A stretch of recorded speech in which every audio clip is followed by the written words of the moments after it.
Some fat guy drinking beer throws his controller at the TV because Kate Fahey misses a cross court dink, and she'll flip the bird right back to him. That dink cost me my fantasy championship. Yeah. Jimmy, I'm just gonna give you free reign here. Spill the tea whenever you want to, my man. Welcome to the newest, the latest, maybe the best new podcast out there, presented by MLP DoorDash and Polymarket. The Line. I am one of your hosts, Jimmy Miller, and we have the one, the only, the legend, the former PPA champion, the coach of the SoCal Hard Eights, commentator extraordinaire. I don't even know what else to say. Continue. I mean, that was wonderful, I believe. Yeah. Mr. Adam Stone. Oh, New father? That's right. Number 2? Put that in there. Month and a half for the baby girl. So things are looking up. I can't complain about anything. And Jimmy, I'll tell you right now, I am an old school gambler, and I'm a sportsbook gambler. Did it for quite a while as a profession, mostly poker. But what is some of the main differences about Polymarket for that compared to a traditional sportsbook? Yeah, so Polymarket is a little bit different in that it's a prediction market, right? And so instead of you betting against the house where they're setting the lines and they're trying to, entice bets, you're betting against, in Polymarket, you're wagering against everybody else. And you're essentially trying to win everyone else's money, right? And so this is probably way TMI, but I remember it's like when you do those weight loss challenges with your buddies and everyone puts in $100, the winner gets the pot. That's kind of that's almost what it's like in a way. And so you got to look at Polymarket as from 1 cent to $1.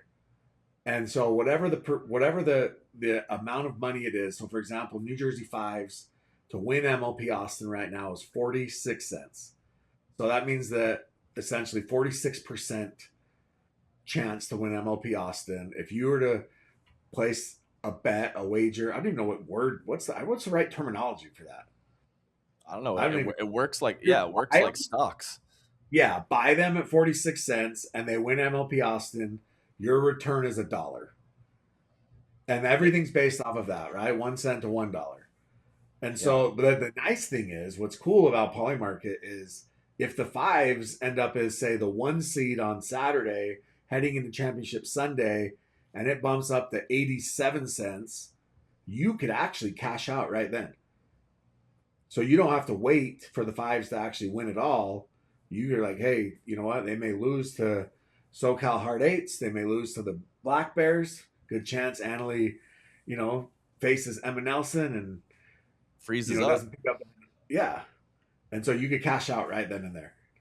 Yeah. So it's basically a snapshot of the money other people are putting into the platform. So I do like the cash out factor too. Like a really good or bad Thursday can kind of put that in flux, and it can rise or it can lower, and you can cash out and you can sell. You don't have to wait till it's actually over to possibly kind of sew up a little bit of a profit. So it's definitely the new age of gambling, and I think that pickleball in general is a pretty exciting sport to gamble on in general. So I think getting this going and getting it popping with Polymarket is only gonna have everybody rise and be better for the sport in general. We've needed this for so long. There's been little runs, been little pockets of it, but I mean, the best way to grow a sport is you bring in the outside interest, right? And the people the casuals. And what's the best way to get a casual fan hooked on the sport? They put money on it. Right. Some fat guy drinking beer throws his controller at the TV because Kate Fahey misses a cross court dink. Yeah, I mean, absolutely. That's what we need. That is exactly what we need. 100%. At some point it's going to evolve. There's going to be the fantasy sports, and someone's going to send a tweet at freaking Jeannie Arakina and be like, that dink cost me my fantasy championship. And now I'm standing outside of Denny's holding a sign saying I suck at fantasy pickleball. And she'll flip the bird right back to him, like she did over to the St. Louis Shock a week or two ago. Now that's what we need in the sport. Yes. Yeah, like you want the fans to care and be passionate, and have like that. It's just like that one extra layer of rooting interest. Yeah. So Jimmy, you mentioned 46% for the fives to win Yeah. MLP Austin. I mean, Yeah. I don't think I'm going out on a limb at all, and I'm saying that that is extremely low. So, Yeah. I mean, that I agree. I mean, they've got to be heavy, heavy favorites, right? I'm thinking like 70 plus. I mean, I mean, this is a team that's coming off a wonderful performance. They have Annalise switching over, playing with Howes with Noe Cliff. That takes a little time. You add Georgia Johnson to the team. Playing with Annalie Waters has not been an issue, but some of the mixed. When you talk about playing with Will House, also him with the pretty serious ankle injury not too long ago. So they're already coming off an event where they were playing amazing, and there's lots of reason to believe that they're going to continue to get better as the year progresses. So I think even though you have Columbus in the other group, that you got it. We're talking 75% or around that for them to win this event. I know it's one game at a time, and as a small sample size, anything can happen. But the fives are a juggernaut. Absolutely. I mean, look, I would say that I would say 70 to 75%. Now, if this is a traditional gambling, they're probably minus 300 to win this event, which for those who don't know, you bet 300, you would win 100, right? Probably not the best bet in the world, but with Polymarket at 46%, you bet 46 cents, you win 54 cents, right? If they win it all. And the big thing is yeah, like you said, I mean, Annalie Waters she's the best player in the world, obviously best female in the world. Georgia and her are clicking. I noticed Will in Columbus on Sunday. It was the first time I'd seen him, and I just missed it, but he was not wearing the ankle brace either. Okay, good. Yeah. So maybe that's a sign that Will's getting back to 100%. And like you say, yeah, Noe. I mean, Noe experienced something that we don't see very often in mixed doubles, and that's where he was isolated as the guy, right? I mean, how many balls did he see against the slice? Yeah, 90. seriously. It was Well, crazy. well, I mean, he's in a situation where that's the recipe to get a lot of balls is playing with Annalie Waters. So yeah, so Yeah, I mean, I agree with you with Howells as well. Like I know he had ankle issues in tennis too, and that can be mental. So even if yeah, he is or was pretty dang close to 100% physically, to take the brace off, that's something that's important as well. So, and of course they are. The fives are in Group B, so it has this works. You have a group of five and a group of six, and I would say the next two teams in terms of on paper in that group are the Texas Ranchers and the Dallas Flash, probably followed by the Bouncers, and then the Breakers and the Florida Smash as the bottom two teams in that group. Any thoughts on specifically the Texas teams here in Austin with the Ranchers and the Flash in Group B? yeah. So Ranchers, obviously, this is their home event, right? If I had to put a percentage on it, for the Ranchers, I think it's going to be, it's probably online of where Polymarket has it. Polymarket has them around 9%. I would say that's probably pretty accurate. The big thing with them is they just traded for Nico Acevedo. Mm-hmm. Now, Nico looked good in limited action in Columbus. He kind of kept his team in it in that first match. He didn't play the last day though. They lost both of them. I believe they lost both 4-0. I know they lost to the Bears 4-0.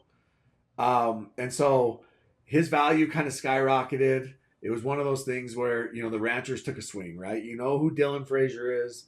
You know what you're going to get from him. They felt like, okay, we can make the playoffs. We can be the 6 to 8 seed, but let's take a swing Right. and let's make this big trade and see if we can catapult ourselves. Plus, Nico obviously is under team control for the next 3 years, Right. and so yeah, I think that that's a very high risk move, and I think it's going to take some time for the Ranchers to figure out. Right.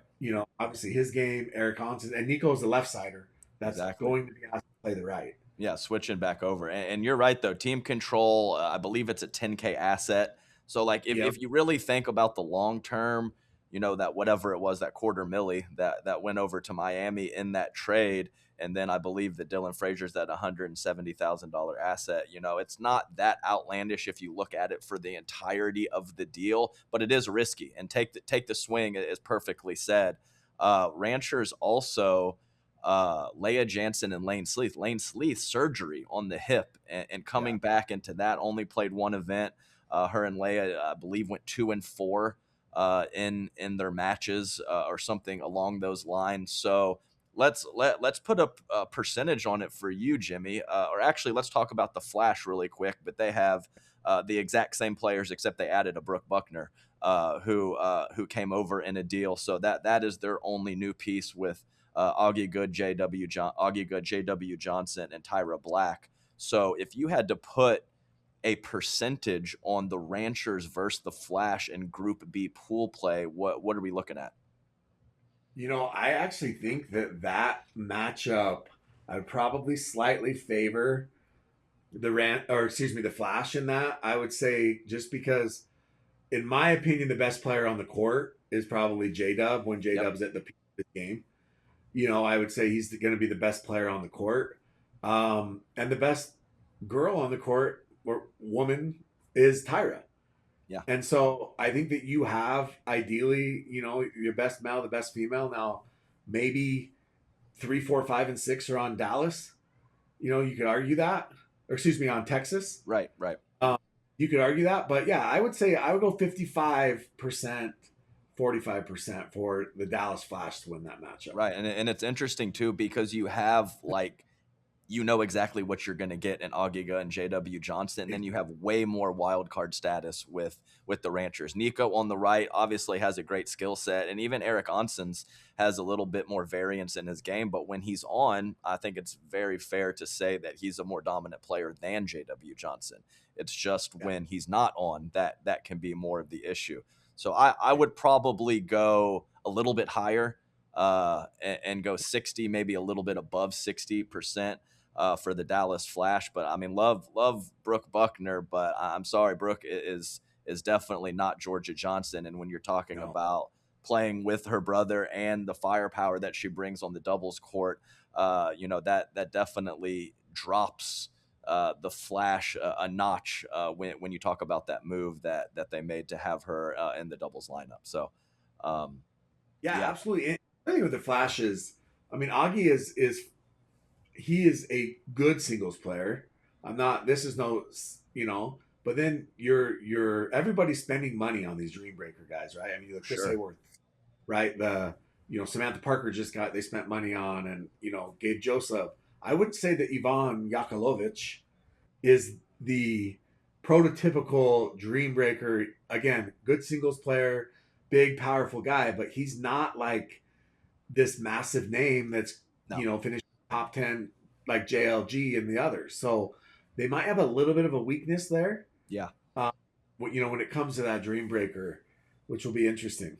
No, for sure. I mean, and there has been some dollars flying around for players that are most likely not going to see the doubles court too. I mean, even you can look at the trade with Alex Trung and Judith Castillo, where money was sent to acquire Judith. And I mean, Judith is, she's not going to get in the doubles lineup. Fantastic singles player, but there's been a lot of moves like that, and we'll see by the end of the season if these teams are returning value for some of that price that they've paid on the single side of things. So also real quick, a little inside info.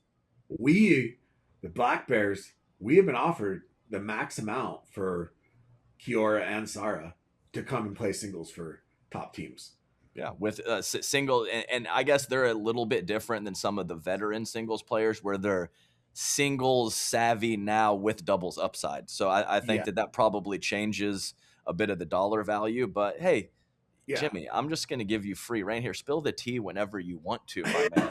You can acquire information better than anyone I've ever seen. So if you need to pause me and you need to say a little something like we received max offers for our two girls, you just go right ahead, okay? Listen, maybe there should be a prediction market on the next breakup, the next hookup, the next partner drop, something. Right? Yeah. So I also mentioned in Group B that probably somewhere in between those top three teams and then the bottom two is the Atlanta Bouncers. So seems to be they have a quality roster. It seems to be that people have mentioned that the vibes have not necessarily translated through the screen when they have been watching this team, with Caitlin Christian, Jesse Irvin, Jay DeVilliers, and Jaume Martinez Vic. Do you think the bouncers have a chance to possibly take down the fives, or more likely the Flash and the Ranchers? And what percentage would you give that? So let me preface this by saying I think Jay DeVilliers is playing the best pickleball I've seen out of him in a long time. I think he is, I think he's just playing phenomenal right now. I think his vibes are high, but there is something amiss, I guess. I don't even know what the word is with the women on. Yeah. Caitlin Christian and Jesse Irvin, they are either contending and winning or they're losing 11-0. Like there's no in between. Sure. And I don't know what it is. And then they kind of had that interesting, I'll say, dream breaker decision where they sent out Caitlin Christian second against Utah. It didn't hurt them in the sense that Utah isn't the brightest team, and they matched by sending Victoria DiMuzio out second. But then Vic goes and blasts Caitlin Christian. Right. I shouldn't say blast, but I think the advantage that they thought was that they had a huge advantage of Caitlin Christian over Vic. I think it ended up 7-5, 6-6, but when you send them out like that and you're giving Caitlin Christian 3 opportunities in a dream breaker, sure, you gotta expect her to do better than a push. And so I just think that they just seem a little bit off, and they should be a lot better than they are. Yeah, I thought that team would end up somewhere in the 6 to 8 range as well. Maybe I thought they would firmly be in the playoffs, but maybe not like ideally a contender. But at this point, I don't even know if, I would probably give them to beat any, they remind me a little of Palm Beach. To beat a team above 500, I'd probably give them less than 10% chance. I think they're going to beat teams they should beat. I don't think they're going to beat anybody that's favored over them. Yeah, no, I hear you. And, I always think of Caitlin Christian. I think she's a great professional and going about her business, but there does seem to be a little disconnect. And I know Jessie, she's locked into what she's doing too, but she really internalizes when she's on court. So you're not going to see a lot of, camaraderie or rah-rah from her. She's so focused on what she's doing and locking into her patterns and, using her strategic play. And then I totally agree with you on Jay, though. Jay, the ball's coming off his paddle with a lot of life. He's bouncing around, being the flying Frenchman, and I love to see those old school players kind of evolve and still stay at the top of the game. So, with his intensity and kind of jovial Jaume, there is some weird personality dynamics going on the team, and I would be absolutely shocked if the bouncers were able to unseat the fives, the Flash, or the Ranchers in Group B. Yeah. So. How about let's give a little love to the cellar dwellers here in Group B. On paper, anything can happen, but we have the Breakers and the Florida Smash. If you had to make a pick on either of those two teams, I do believe that Pablo Tejas will be back for the Breakers. He did not play the St. Louis event. Thoughts on that specific matchup? Yeah, so obviously Pablo was hurt in St. Louis. Luke Pham came out and I don't know how else to say it, but he was bad. He was 1-11. He just wasn't great. I do think, in an odd way, I think Jeannie Arekina is playing well. She's trying to carry that team. She seems like she's really putting in effort. Well, we had her on the Bears. We've had everybody in the league on the Bears, but we had Jeannie on the Bears at one point, and she's a consummate professional. She's going to put her best foot forward all the time. And I feel like she's doing her best to kind of try to keep them in it. But I don't know. With Pablo, I would probably say they're slight favorites over the Smash. Yeah. Chris Crouch is another kid that he's kind of playing for the Smash. He's a Travis Rettenmeyer protege. He hasn't won a game yet. No. And so there's a lot of, something's got to give, right? When those two match up, either we're going to see some 4-0 pickleball or, someone's going to step up. I would probably say that Bay Area is going to come out on top with a healthy Pablo. But I would give them slight. I would almost say 51-49. Yeah, right. No, I got you. And I know that there has been a little bit of mixing in the St. Louis event with Ella Ye and Yeah. Maya Bowie and Jeannie Irakina as well. And of course Yeah. the other fellow on the team, Lin Yang, has been having some solid results. A little bit more known as a men's player than a mixed player. But I know T. Rettenmeyer, my guy, he's had some issues with the back, so he's not playing at 100%. So it's, you might see a lot of Chris Crouch and Kaysen Campbell on that squad, but also the Florida Smash have been mixing and matching the ladies as well. So Yeah. yeah, I wonder exactly what kind of alignment that we're going to have. Is it going to be mixing matching again? Zoe Weil, Paula Rivas, Martina Frantova. I think from what I've seen the last couple times of Zoe Weil, I've kind of liked it. So Tony, she's Zoe solid. Wild. I think it's Zoe Wild. She's earned her spot, and then the other two can battle it out. Right. Yeah, great Twitter follow too, Zoe Weil. She says some good stuff on there. He So does. yeah, I think that the Pablo Tejas factor is pretty significant. And I would probably say I have seen, maybe not seen over the years in MLP his motivation dip too low, but there's been maybe a little bit of fluctuation in that For regard. sure. So if he's locked in, I think that's a fair 60 plus percent favorite for the Bay Area Breakers in that matchup. But I would be shocked if either one of those teams come close to beating the other teams in their group. I mean, you got to think that when Pablo is on the court, he's on the court for for two events. You have the best player on the court 50% of the time. Worst case, they're going to force a drain breaker, right? Right. Yeah. Right. So if and again, you're not wrong. If you get a fully motivated, healthy Pablo Yeah. in that And in that, but yeah, they're going to battle it out. And look, one of them is not going to play on Sunday, and one of them's going to get to play in the last place game. yeah. Right. And this is also a situation when we talked about the bouncers having some connectivity issues that a lot of people have seen. If you get Yeah. a really lopsided percentage on Polymarket, is there a chance that the Breakers or the Smash could actually pay off some money and be able to take down a non-focused bouncers team? That is something to think about as well.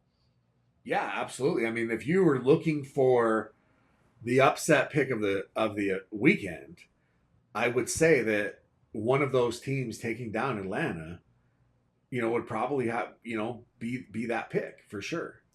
Yeah, no, I think that checks out for sure. So that's those six teams in Group B. Let's shift over to Group A, and that is the SoCal Hard Eights, the California Black Bears, our two teams. We got the Hogs from Carolina, Miami Pickleball Club, and then clearly on paper the class of Group A, the Columbus Sliders. So Yeah, um, very, yeah, I very close. think at this point, just on paper, you probably clump together the Hard Eights, the Miami Pickleball Club, and the Black Bears, maybe, and the Hogs below that, and then the Sliders, as I mentioned, the clear class of that. So let's go with that clump of three of the SoCal Hard Eights, Miami Pickleball Club, and California Black Bears. Is there any of those matchups amongst those three teams that you would give an extreme favorite to or think are more lopsided than 60-40?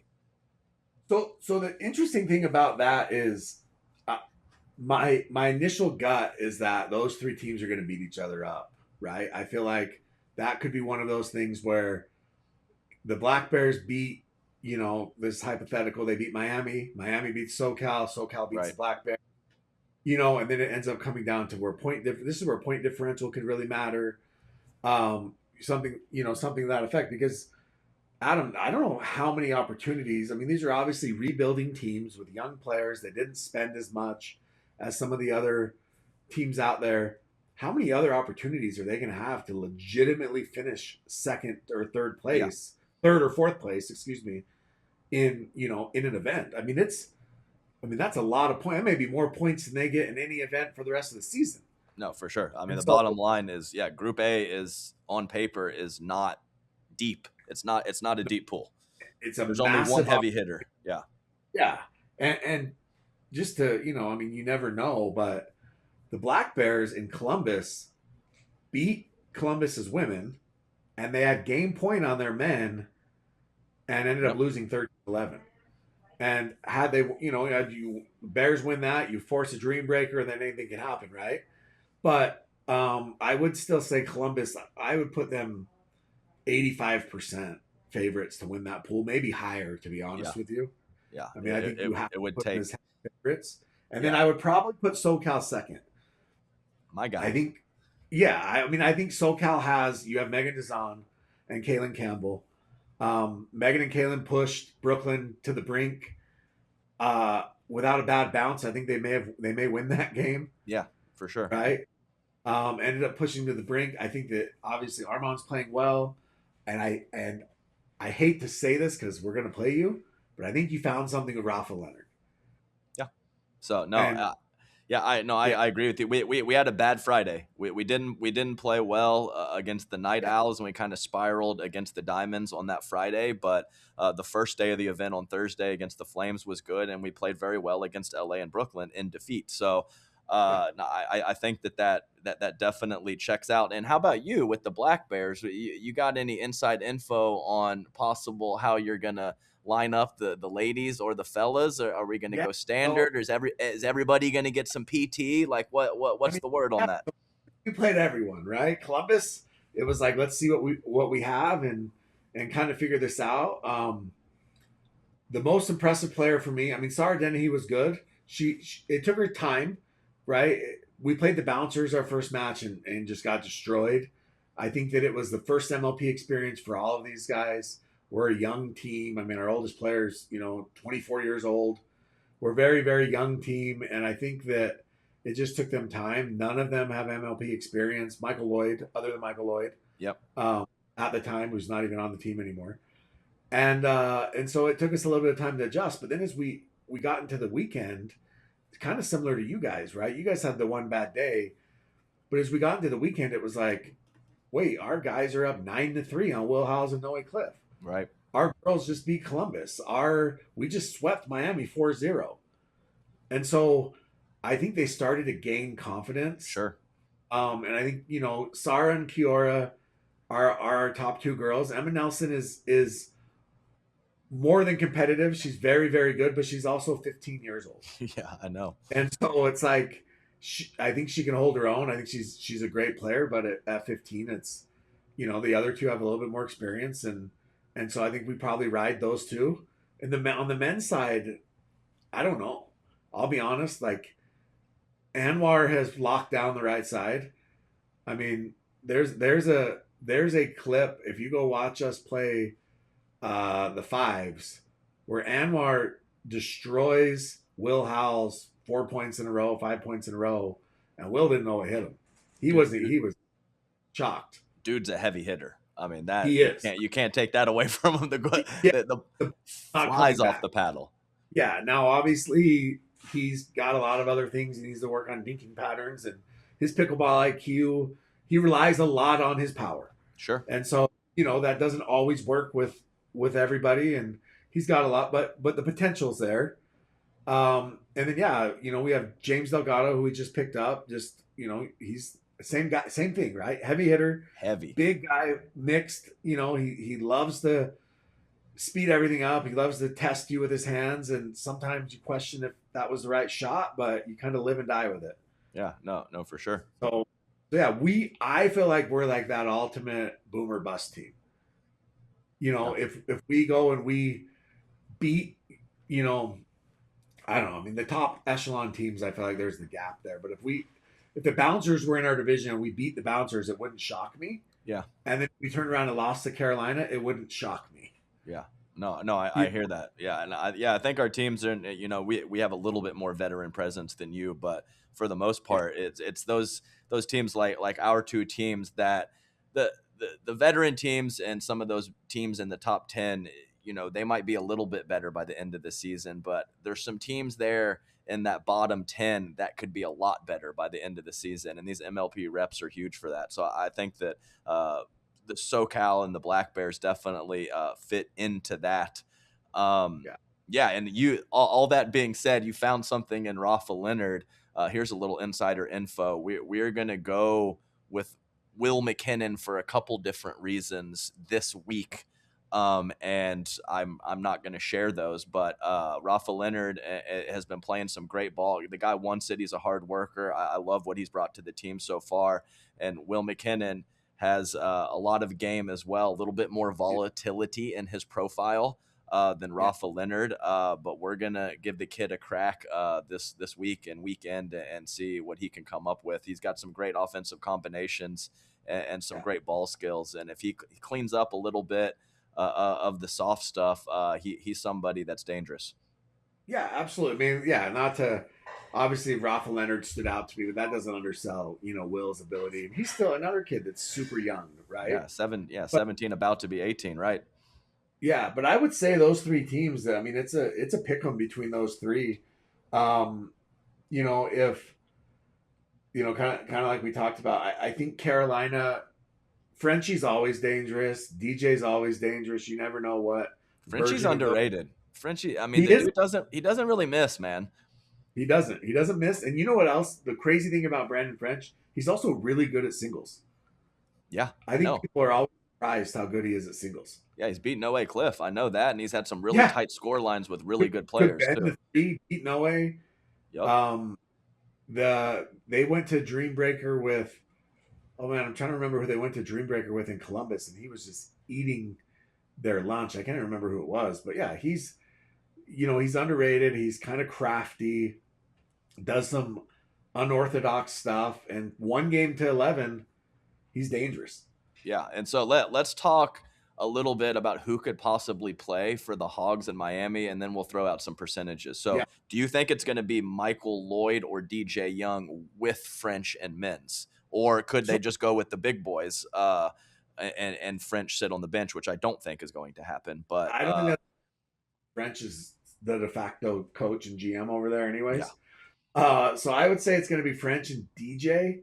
And I think Michael Lloyd will probably be there for Dream Breakers. Now, okay, Michael Lloyd, hometown, right? He lives in Austin, and I know him and French have trained together. So, yep, and DJ is, DJ's always, one bad piece of pie away from a withdrawal.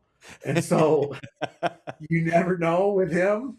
So if DJ pulls out and it's Michael Lloyd and Frenchie, I mean, that honestly wouldn't surprise me. But I would say if everybody's healthy, I think we see DJ right, and Michael Lloyd in the Dreambreaker.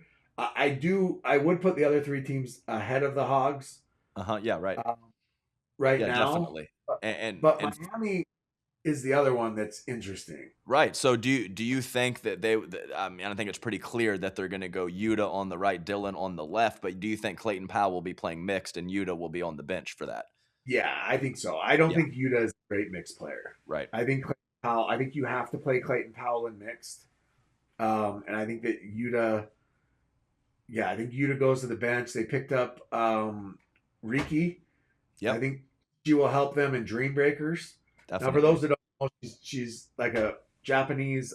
She was a former pro tennis player. I Yeah, believe she's in like her late 30s. correct. And so, if you watch her play, I mean, her singles are very good. I don't know if she's ready to play doubles at all at this point, but it does help their Dream Breaker. Yep. And so I would say that if I had to guess, it's left side Dylan and Yuta and men's, and then Clayton and Dylan in mixed. Clayton and Dylan mixed, yeah, and then yeah, I believe it'll be Weider, Chauvin, and Dunlap Yeah, yeah, in the doubles as well. You mentioned yeah. the singles for you said is it Riki? I think it's Riki. Okay, I gotcha. think, Yeah, no, I know she had a decent ranking in WTA. I think on the double side of things. So she's a little bit yeah, older, but she's got great paddle racket skills. So I'm yeah. sure that can help them in some regard. So so let's go. So how about the Hogs? So do the Hogs have more than a 30% chance against any of those three teams: the Black Bears, the Miami Pickleball Club, or the SoCal Hard Eights? It's crazy to say this just because I'm going to try and take bias out of it, but I think if their highest percentage of picking up a win is probably the Black Bears, because I do think the Black Bears have the they have a good ceiling, but I think they probably have the lowest floor when they're not playing well. Gotcha. Okay, no, that's a fair And statement. We appreciate yeah, the unbiased comment there, yeah, Jimbo. be unbiased here, but so I would say it's probably 60-40 against the Black Bears. Okay. I would say 65 to 70% SoCal and Miami. Look, dude, I think Miami's, Dylan can play the left. I think Yeah, I mean, of course Dylan's he still a can. Yeah. player, right? Like the kid's still a top 10 player. He's 24 years old or whatever he is, 23, 24 years old. He still has quick hands. He's still a great player. He's going to be more consistent than Nico was. Sure. Now, is Nico have all this potential? Sure. But Dylan's going to be more consistent. Isabel Dunlap has shown that, she has some skills. She's better and Witter better on the doubles court. Yeah. has, yeah. Witter Chauvin is solid, right? Good player. And so, yeah, I mean, and obviously Yuta and Tama have had great success. Yeah. Good And luck so attacking Yuta's body. yeah, exactly. And so I think I think Dylan and Yuta, can make some noise, and it wouldn't surprise me if Miami, is right there at the end too. Gotcha. No, I pretty much line up with that assessment for sure. So I mean, what I've seen of Wiedershoven, soft game is not bad, and she has that easy power. Dunlap better and better every time I see her on the doubles court. And she's a ball maker, and man, she's got a pretty damn strong competitive spirit too. It seems like she wants it really bad, and that Oh that yeah, certainly that certainly means something. So, that's well and for MLP. yeah, for sure. And so let's talk a little bit. The last thing we'll talk about here in Group A is the class, the Columbus Sliders. Is there any chance that those three teams that we lumped in the middle, the Bears, Miami Pickleball Club, SoCal Hard Eights, have a chance to take over the Sliders? The Sliders have been solid but unspectacular, I would say. You do have to say that Danny L. Townsend shows off a pretty sweet skill set, but as the top players continue to see her more and more, will she continue to grow? Of course, her and Paris have some issues in the middle, but you would imagine that gets cleaned up the more matches and more court time they have together. Is there a possible upset in Group A of the Sliders going down? Yeah, I mean, I think back to Columbus. Um, Andre wasn't Andre. He was still great, but he wasn't Andre. CJ was under the weather. Yep, Paris obviously was coming off of a pretty long layoff. The whole team had already played a tournament together without her even being there. sure. So there's probably a little bit of an adjustment period. Like you said, we saw those middle balls. I mean, Paris would take some of them from the right at one point and then let them go at another. And Danielle, when she was playing with Alex, was basically playing like it was mixed and taking, as much court as she could, where with Paris, she was way more passive. Yes. And I think her game is more to play big, even in women's. And so they have to figure out that balance. I expect them to be better, like you said, in this match. But in one game to 11, anything can happen. If I think about the best chance for a team is going to be a team that can beat them in a dream breaker. And if we look at those teams, because the chances of you beating Andre twice are it's probably not It's great. not great. It's not great. Yeah, yeah. Now is CJ sometimes CJ gettable in mixed? Yes. And are there girls probably gettable? Maybe you have a chance to get them. Yes. And so you get them to a dream breaker. I think the Bears have a good dream breaker team. Kiora and Sarah. Anwar is great, and then Delgado for 4 points, and an inhaler. I think we have a chance. uh, I think you guys have a solid dream breaker team. I mean, Kaylin Campbell is, obviously great dream breaker, and then Arma. I mean, you guys have a great dream breaker team too. Rafa, Very solid even, Dream Breaker team for yeah, sure. very solid. So yeah, I think there is a chance that someone can get them, but it'll be in a dream breaker. Now, I would say I still put them at 90%, Right. but I think if anybody beats them, it would be us or you guys. And the only reason I say that is because I think those are the two toughest dream Best Dream Breaker team. Yeah. So I Yeah. mean, I think I would put, you know, Columbus to win those individual matches, I think you still have to go around 70% or above. And then overall, to get out of the pool, I think it has to be mid to high 80s. It's they, I mean, they not a lot of weak links. Danny L has shown that she can play at this level. And when you're talking about her three teammates being CJ Klinger, Andre Deescu, and Paris Todd, that's pretty legit. So yeah, I think those are fair percentages. And it wouldn't shock me, to be honest, if you guys beat them, for example, but then you guys lose to Miami. Right, and then there could be that beat up that you were talking about of those three Yeah, teams. So that yeah, makes it even more difficult for Columbus to not come out of that group. So, yeah, um, exactly. all right, so I mean, we've established a clear cut top in the Group A and Group B. Group B. So that's this last little thing for episode 1 here, Jimmy. So if we do get chalk and Columbus sliders move through and New Jersey Yeah. fives move through, give me a percentage or a cent value on that. I mean, I just think the fives are playing so well. Again, Columbus are the defending champions, right? And I think that's the one thing. All the I don't even know what to call them. That I don't want to call them media because they're self-proclaimed guys like Jim Kloss, but some of these media guys basically saying that everything's gone chalk, right? There's no upsets, but the Sliders did win MLP last year, and I don't think anybody had the Sliders winning MLP. That's for damn sure. And so yeah, I mean, I would say that the fives, I'd probably put them as 60% favorites over the Sliders on a Super Sunday matchup. But again, I mean, Andre Deescu, CJ Klinger, Paris Todd, Danielle Townsend. I think Columbus's men would be favorites over the fives men. And then you have that second mix matchup is what the fives are always. George is great, but that second mix matchup is always the one where you've got to try and get the fives. Sure.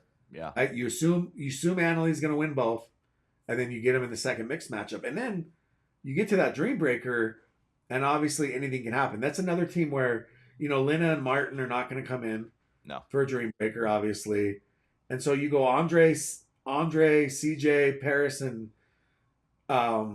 Judith Castillo, right? Judith. Yeah, Judith Castillo, and it's like that team could probably take, they could hang with the fives, I think, in a Dream Breaker. Yeah, so I think that, I think those are good points that you made. And that being said, I would probably go a little higher than 60. I think given those couple points that you made, I wouldn't go over 70. So I'll go 68. I'll go 68 for the fives if it was up against the sliders. And I think that's a fair percentage for me. So. So if you get on Polymarket and right now it's 46% for the fives, it feels like that's kind of free money. Yeah, no, for sure. It's got to be to win the event. I think it has to be minimum somewhere in the 60s. Yeah. So, I mean, AL Dub never ceases to amaze. It's pretty ridiculous, like her will to win. So it's just, and when you put her around other quality players, I mean, it's a tough out, and I don't care. Even if Columbus is playing well, they still might not be able to pull it off. Yeah, agreed. All right. Hey, well, this is a pretty fun first episode, and Polymarket's going to be continuing to it's still in the infancy of pickleball in general, and then you add in the Polymarket and the prediction market. So we're going to have a lot more information to work with moving forward, and more ability to bet and more props and all kinds of fun stuff. So this was a good way to kick it off, and we're going to be trying to rock this every week and give some insights on the prediction markets. That's where it's all headed, baby. Yeah, we're excited. I mean, you can go to Polymarket and you can actually, wager on who do you think is going to be traded. Yeah. We talked about, I mean, we didn't get to it. We'll get to it maybe the next episode, but we talked about guys like Jay DeVilliers, right? Yep. Playing well right now. Can he go help a team? If Atlanta finds that they're going to be a 10 or an 11 or a 12 seed, do you go move a guy like Jay? Sure. Oh, I mean, there's a lot of things out there, and we'll talk about that. But yeah, this was awesome. I'm excited, and go jump on Polymarket, play some wagers, put everything on the Black Bears. Always on black. Oh wait. Roll the dice. Roll them high, baby. Yeah. All right, good stuff. We'll see you next week, Jimmy. All right, see you, buddy.